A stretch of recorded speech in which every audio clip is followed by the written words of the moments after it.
And we're starting with Emma Gannagé, who's, I think of the three people, the one I worked with closely first, because a long time ago, we worked together on her translation of fragments of Alexander Papadisius found in alchemical work in the Arabic tradition.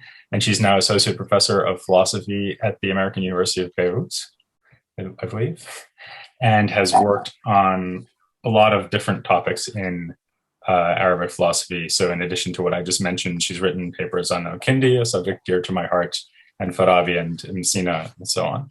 And she's our first speaker. So take it away, Emma. Thanks, Peter. I will start by sharing my screen. So just a moment, I want to make sure. Yeah. So everybody can see my PowerPoint? And can you hear me well? Okay, great. So thanks, Peter, and thank you, Nicola, for organizing this superb series, which has been so far most informative and most enjoyable. So by way of introduction, I want to specify first that my talk is very much part of a discussion with Andreas, following a beautiful talk on body and matter before and after Avicenna he gave 2 years ago in a memorable conference in Beirut. In that talk, he was trying to determine whether Avicenna's adoption of the Aristotelian conception of an incorporeal and formless prime matter was part of an ongoing debate in the Arabic tradition about whether matter is already corporeal, and hence whether Avicenna was reacting to Philoponus' later rejection of the Aristotelian conception through or mediated by Avicenna's predecessors, provided, of course, it can be shown that they were aware of Philoponus' critique. So this question struck me at that time because a few years before that conference, in a talk delivered in Toronto on a different but somehow related issue, I had asked quite bluntly, and what if Al-Kindi has read chapter 11 of the Contra Proclum, where Philoponus introduces his new definition of prime matter, according to which the three-dimensional extension as such becomes the underlying substrate of everything. At that time, it was more of a hunch rather than the result of a solid argument. And much of what I will talk about today are bits and pieces of a dossier I had compiled since then. Now, I must admit that having more material does not mean I have a more precise answer. But anyway, before starting, a couple of reminders, especially for our non-Arabic colleagues, are in order. Al-Kindi is the first philosopher writing in Arabic. As he was writing, the translation movement was underway. He was part of it, as he was the spiritus rector of a circle of translators, as had been shown brilliantly first by Gerhard Andreas. Yet, not all of Aristotle's or the commentators' books were available to him, but certainly a good deal of them directly or indirectly. And finally, you have to know that his work survived poorly. His work came down to us mostly through one manuscript held in Istanbul, that is his philosophical work.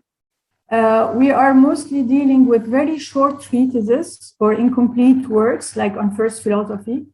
Hence, the fragmentary and often frustrating nature of the text at stake. Now, as far as I know, nowhere Al-Kindi addresses the issue of prime matter straightforwardly. That is, nowhere we encounter a full-fledged development devoted to matter or to things. Besides his treatise on the definitions and descriptions of things, where he provides us with more than one very short definition of matter that we will examine shortly in the course of this talk, the maximum that we can get are scattered passages here and there that provide us with some glimpses concerning his views on matter. Yet, if the issue of prime matter as such is not addressed straightforwardly by Al-Kindi, the concepts of body and three-dimensionality loom large in his work, given the centrality of the discussion on body for the argument against the eternity of the universe that pervades much of Al-Kindi's work that came down to us. It is thus through that angle that I will start the investigation in order to try to cull from the passages at stake what would have been Al-Kindi's view on matter and whether he adopts or adheres to what has been called the conventional view of prime matter, as expressed, for example, by Philoponus in the Contra Proclum, at the beginning of chapter 11 of his Contra Proclum, as a first incorporeal and formless first subject, which receives the three-dimensional as a form, and this quantitative layer constitutes the second substrate or qualityless body, which is thus a composite of matter and quantitative form. That will be further determined by, as Philoponus says, the large and the small, and further by primary qualities that will produce the structure of the elements. Or whether Al-Kindi was aware of Philoponus' so-called new definition of prime matter that consider the considers three-dimensional extension, and hence body plane and simple, that is a kind of simple bulk, as the ultimate substrate that underlies everything else. So I will address first the issue of three-dimensional extension as the essence of body. And then we'll look at cases where three-dimensionality is considered as an accident of body before moving to prime matter as pure potentiality, or whether there is any trace of a corporeal prime matter in Al-Kindi's work. So I put on my PowerPoint the sources I will be using. So as for our first point, in the second chapter of On First Philosophy, Al-Kindi presents, as is well known, three arguments against the eternity of the body of the universe. More particularly, his second proof, intended to show the finiteness of body, is based on the double composition of bodies. So according to Al-Kindi, body is a long, wide, deep substance, that is to say, a three-dimensional substance. It is thus composed of substance, which is its genus, and of long, wide, deep, which is its differential. It's also composed of matter and form. Composition is the change of the state of non-composition, and it's a movement. If there was movement, there would be no composition, but body is composed, etc. So regardless of the argument per se in the economy of the demonstration against the eternity of the world and the assimilation of composition to a kind of movement, the definition of body as determined by the three dimensions, long, wide, and deep, is a common one in Aristotle.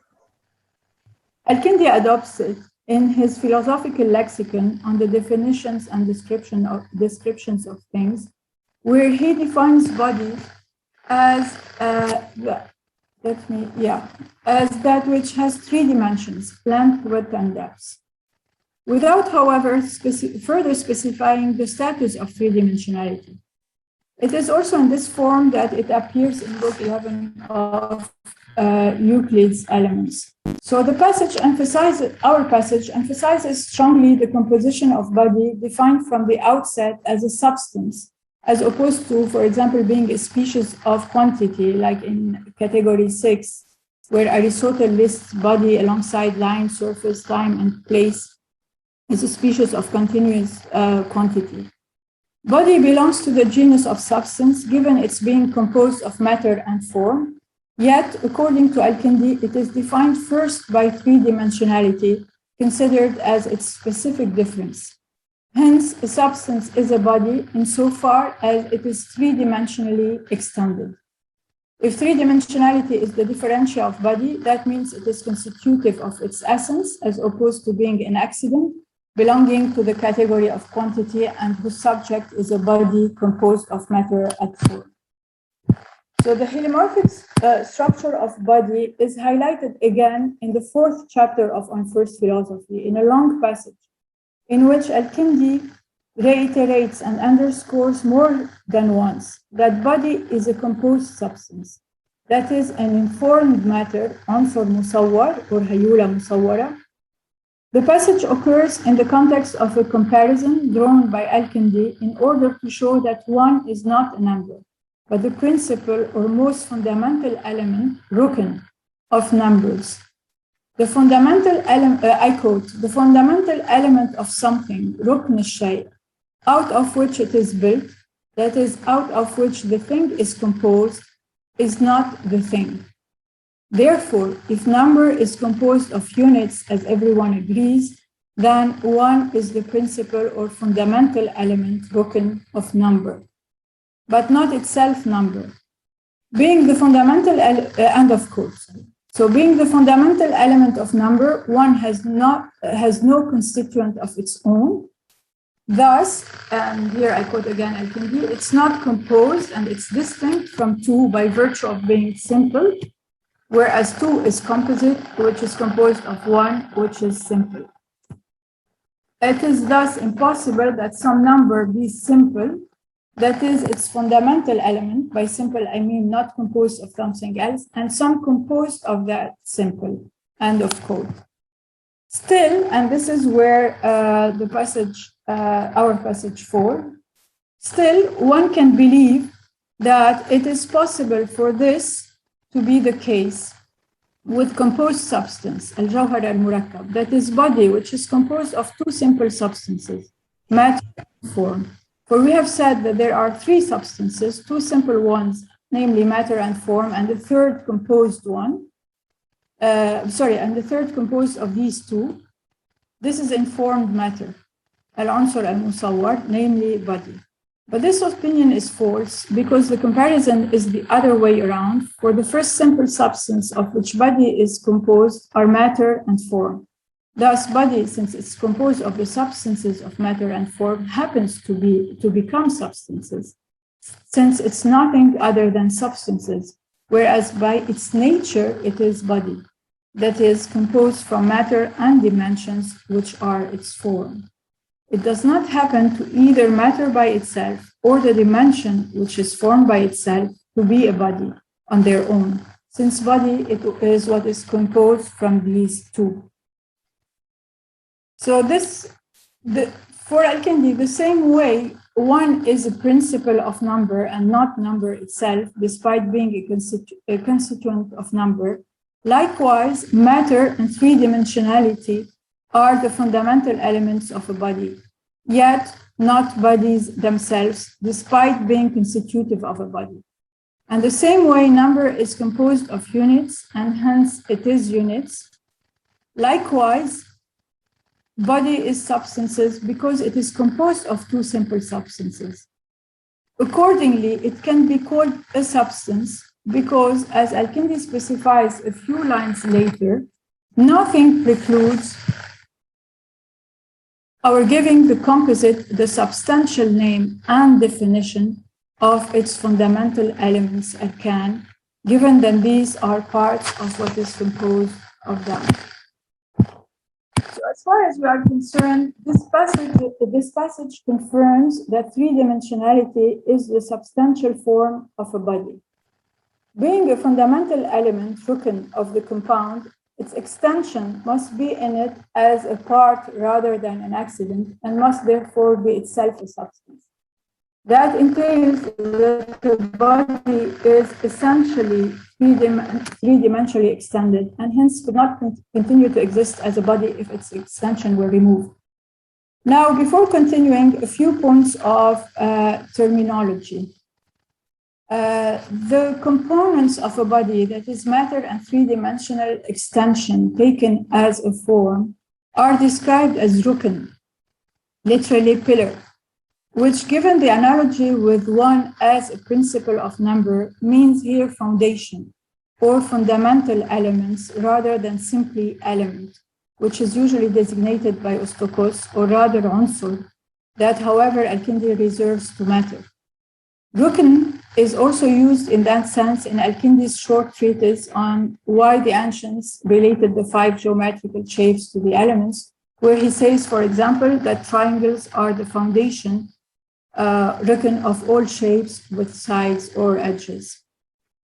Now, for matter, so matter is designated by the term answer, or here rather than hayula, or that Al-Kindi uses often otherwise, the term hayula, as we just saw in T3. Even though Al-Kindi seems most of the time to use both terms interchangeably, they are nevertheless defined differently in his treatise on the definition and description of things. Answer is defined, as you can see on the PowerPoint, as the matter of each thing having matter. And here he uses the term, it seems redundant. So, but the term, what is important here is the term tina in Arabic. Tina could be tina.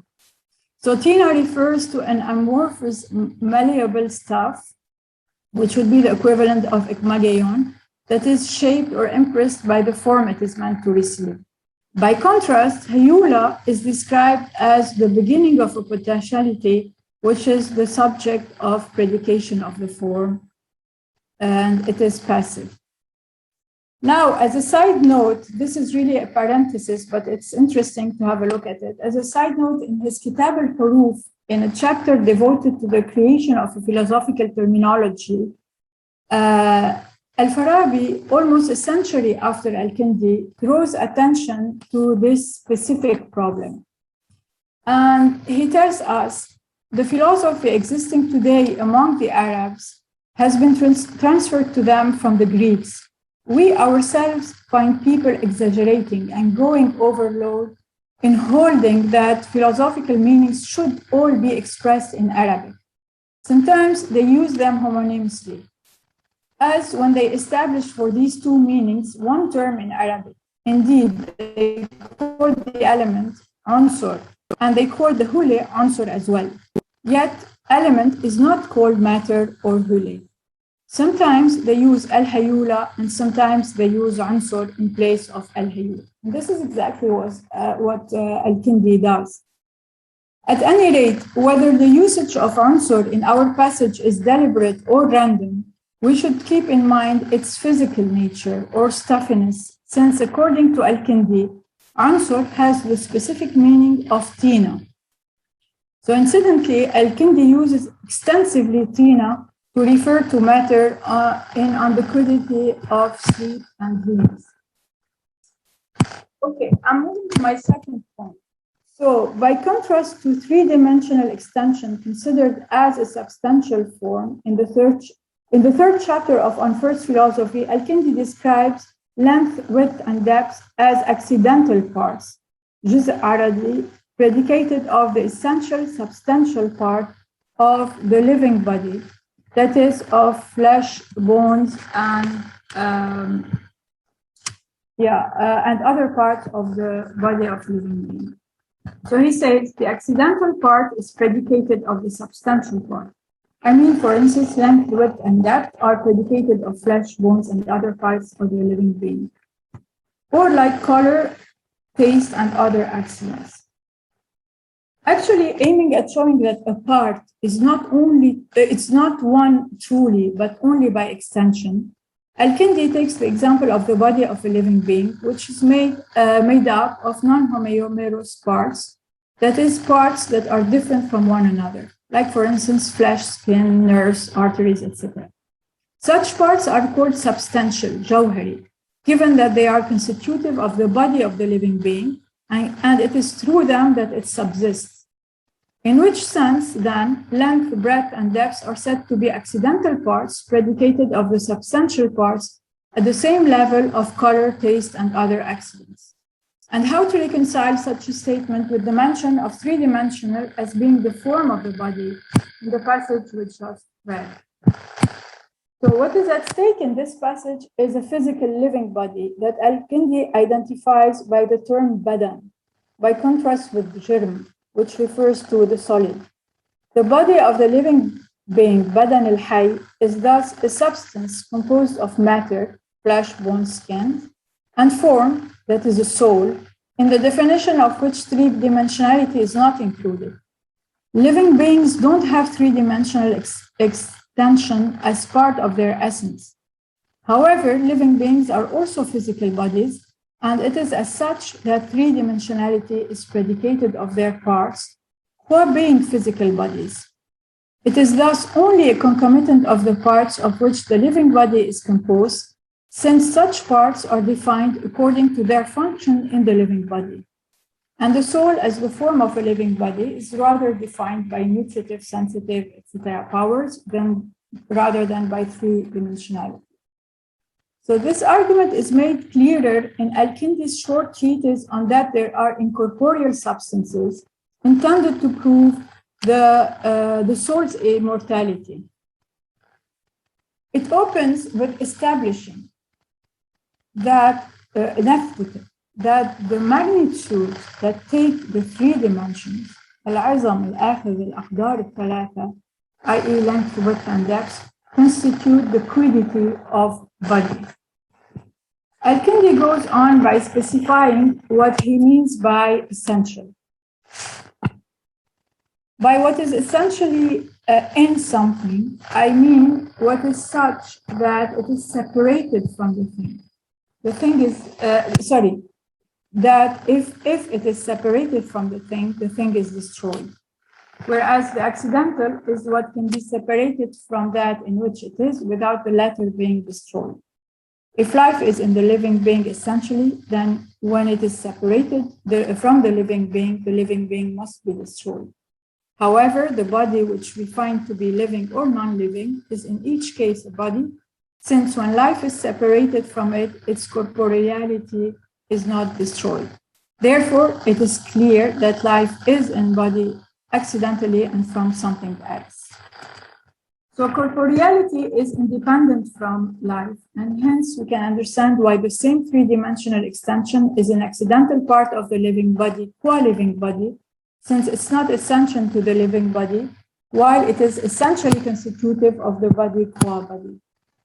The passage at stake considers the magnitudes that take the three dimensions, العظم الآخذ الأقدار الثلاثة, i.e. length, width, and depth, as the quiddity of body, مائية الجسم. In other words, the answer to the question, what is it? ما هو? And since a body is a composite of matter and form, does that mean that the matter of a body would be its magnitude or extension, which would be determined by the three dimensions?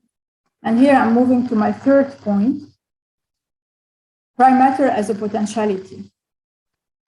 Actually, in the fourth chapter of On First Philosophy, we encountered the phrase al-unsur al-awwal, prime matter, in a passage occurring in a long development, aiming at showing that unity here below is always mixed with multiplicity and hence can never be true unity. So one may be sad of those things whose matter is one, unsurha wahid, even though they differ in some way, be it by inaction, by being acted upon by relation, or by some other kind of difference. Like a door and a bed, their matter is one, whether it be wood or some other matter used to fashion things of different patterns. Once, therefore, says the door and the bed are one in matter, but these are also many from the point of view of their matter, since their matter is multiple and divisible into parts, and also from the point of view of their pattern. And again, even things that are one in prime matter, بالعنصر الأول, that is impossibility, يعني بالإمكان, are multiple from the point of view of matter, since matter belongs to many patterns.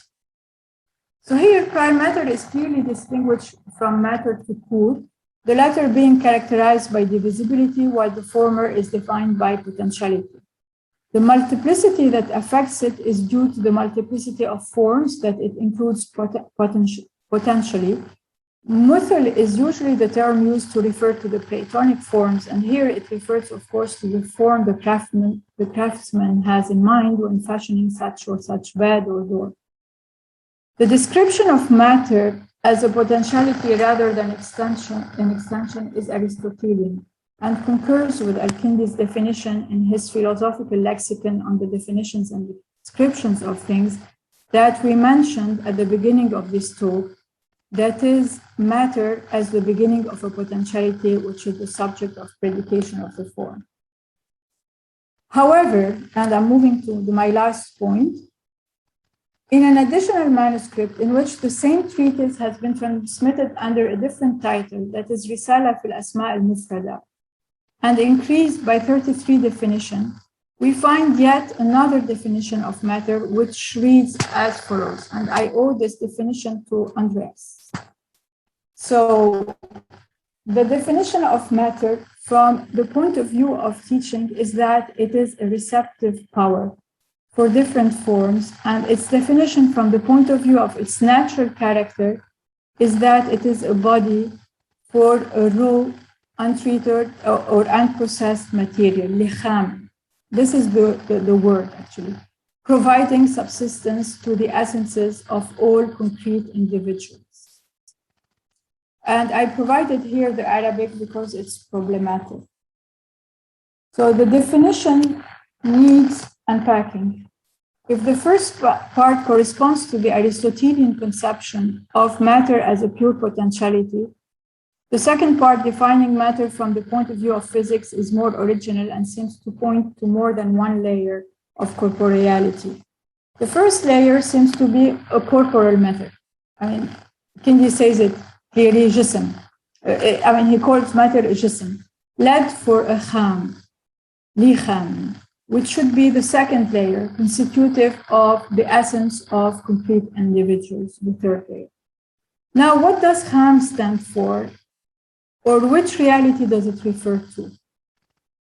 The word kham is not very common in the philosophical terminology. In common language, it means an unwashed piece of cloth that is unbleached, or an unpolished material. And this is why on the very first PowerPoint slide of my PowerPoint, I put the image of a raw diamond. This is what we call a kham also, a kham diamond. It's also used in medicine for raw as opposed to cooked matbukh ingredient. In short, it refers to anything untreated. So far, so good, but this does not shed much light on the entity qualified as a kham, or raw material, by Al-Kindi. So since we are dealing with a concise and bare definition without a context that could help us, it's necessary to look elsewhere for similar statements that might provide us with more insight. Luckily, a similar formulation occurs in the work of one of Al-Kindi's contemporaries, the physician Abu Hassan Ali bin Sahel Rabban al-Tabari. In the conclusion of the second chapter of his medical treatise, Firdaus al-Hikmah, titled On Matter, Form, Quantity, and Quality, according to the account of the philosophers and those who disagreed with them, we find the exact equivalent of Al-Kindi's definition, with one difference, which happened to be a crucial one. My translation relies on Siddiq's edition, as well as on a digital copy of the manuscript from the British Library, Arundel Oriental 41, which provides a significantly different reading of the sentence at stake. So let us start with the Tabari's quote. Bodies are sensible, composed of quantities and qualities, and according to the philosophers, the matter, hayula, is the subject of quantity and quality. The specific property of the primary matter, al-hayula al-ula, is that it comprises the potentiality of quantity and quality. The form is that which changes from one state to another state, whereas matter does not change from the state of corporeality, jismiya, to another one. He adds that, for example, the forms of horse, human beings, or birds succeeded one after the other in the copper, while copper subsists on its own unchanged, because the form is an accident in the matter and matter is a substance. So the definition of body is that it is something with length, width, and depth. Each thing which has length, width, and depth is a body. And then he adds, and this is the important sentence, which is different in the British Library manuscript. The definition of matter from the point of view of teaching is that it is a receptive power for different forms. And its definition from the point of view of its natural character is that it is a general body, jism aam, providing subsistence to the essences of all concrete individuals. The definition of substance is that it is something that subsists by itself and is receptive of the contraries, because body becomes once black and once white, once sweet and once bitter, whereas corporeality subsists in the same state. So the theory of prime matter that Al-Tabari presents here as being the philosopher's one considers obviously prime matter as corporeal, subsisting as such throughout the change. He emphasizes strongly in this passage the definition of body as something endowed with length, width, and depth. The definition of matter from the point of view of nature that corresponds to Al-Kindi's one describes matter as a general body, جسم عام, by contrast to a body for a raw material, جسم خام in Al-Kindi's definition. The phrase general body could refer to body taken generally and hence in an indeterminate manner. In other words, a qualityless body of undetermined three-dimensional extension, for example, which would be the self-subsistent ultimate substrate of more specific quantities and qualities that alternate on it while it remains unaltered through the change. So this, if I'm not mistaken, this comes quite close to Philoponus' so-called new definition of prime matter, identifying the three-dimensional as, or body as such, as the last and most fundamental yet corporeal level in each complete individual. But then what about the raw material, or kham, in Al-Kindi's definition? Now, given the similarity in the ductus between, and here I hope you can see, between, in Arabic, how we write kham and am, there is always the temptation to consider that kham might be a scribal or an editorial error, and that am would be the correct reading. Yet, until I can get hold of the Lisbon's manuscript of Al-Kindi's on definitions and descriptions of things, I will resist such a temptation. Thus, I wonder very tentatively whether we can consider kham as referring here to the indeterminate three-dimensionality, which would be the inseparable form of an ultimate corporeal matter, which does not imply any sort of composition, but simply a three-dimensional extension, which is precisely raw or kham, because it is not yet determined by any specific quantity or quality. Now, the word kham appears in a context related to matter, but in much later text by Averroes. The passage at stake is an excerpt from a work which has been considered so far lost, and of which Maroun Awad has discovered very important fragments that he is about to publish. He was generous enough to share with me and discuss the following passage, provided I don't disclose yet the title of the treatise. So this is a scoop. So the book is in press and should appear by the end of the year. And here is the passage. And I hope Maroun is in the audience.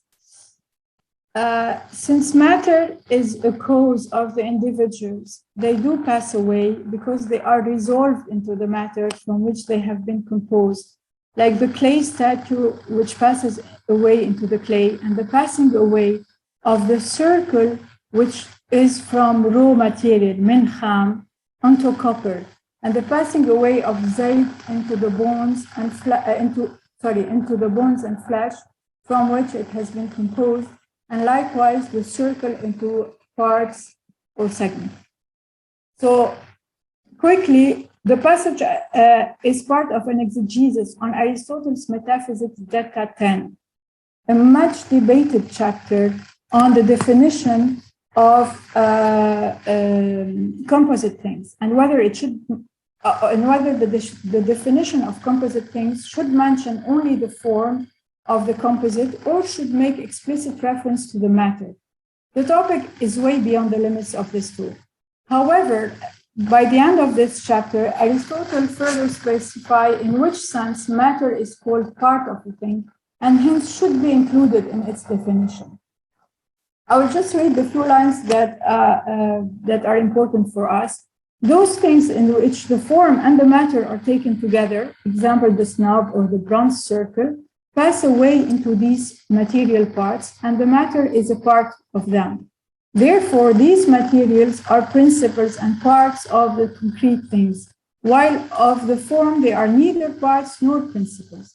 And therefore, the clay statue is resolved into clay, and the ball into bronze, and Callias into flesh and bones, and again the circle into its segments. For there is a sense of circle in which it involves matter. So here Aristotle states that those things of which matter is part of the definition, like the snob or brazen sphere, pass away into their material parts, and that these material parts are principles of those composites, for example, flesh and bones of human beings, clay of a clay statue, etc. Averroes reproduces, and I'm going back to Averroes, reproduces the same examples. And the phrase which is of interest to us refers precisely to a raw material circle passing away onto copper, instead of a copper circle passing away into copper. So could the raw material circle refer to any material whatsoever, like wood, bronze, or copper, or rather to a lower level, that is a plain and simple raw material, not yet determined by the qualities of copper, and that would remain unchanged during change in bodies. That is why the circle, which is from raw material, passes away into copper and not into raw material, which would be itself the first substrate of all physical determinations. Again, this remains quite hypothetical, and it's definitely worth further investigations once we will have the full text at hand. So now it's time to wrap up. In short, this quick survey does not seem to provide us with much stronger evidence than where we were when we started off. As we saw, there is a strong emphasis on the status of three-dimensionality as the substantial form of the body. On the other hand, there is some evidence of a conception of prime matter as corporeal, which remains too hazy, indeed elusive, to be able to draw any conclusion from it. Yet, the fact that Al-Tabari's Firdaus al-Hikmah exhibit a definition of matter very similar to Al-Kindi's second definition on simple terms, and drives the point home by identifying matter with a general body constitutive of the essences of all individual things, is an important point.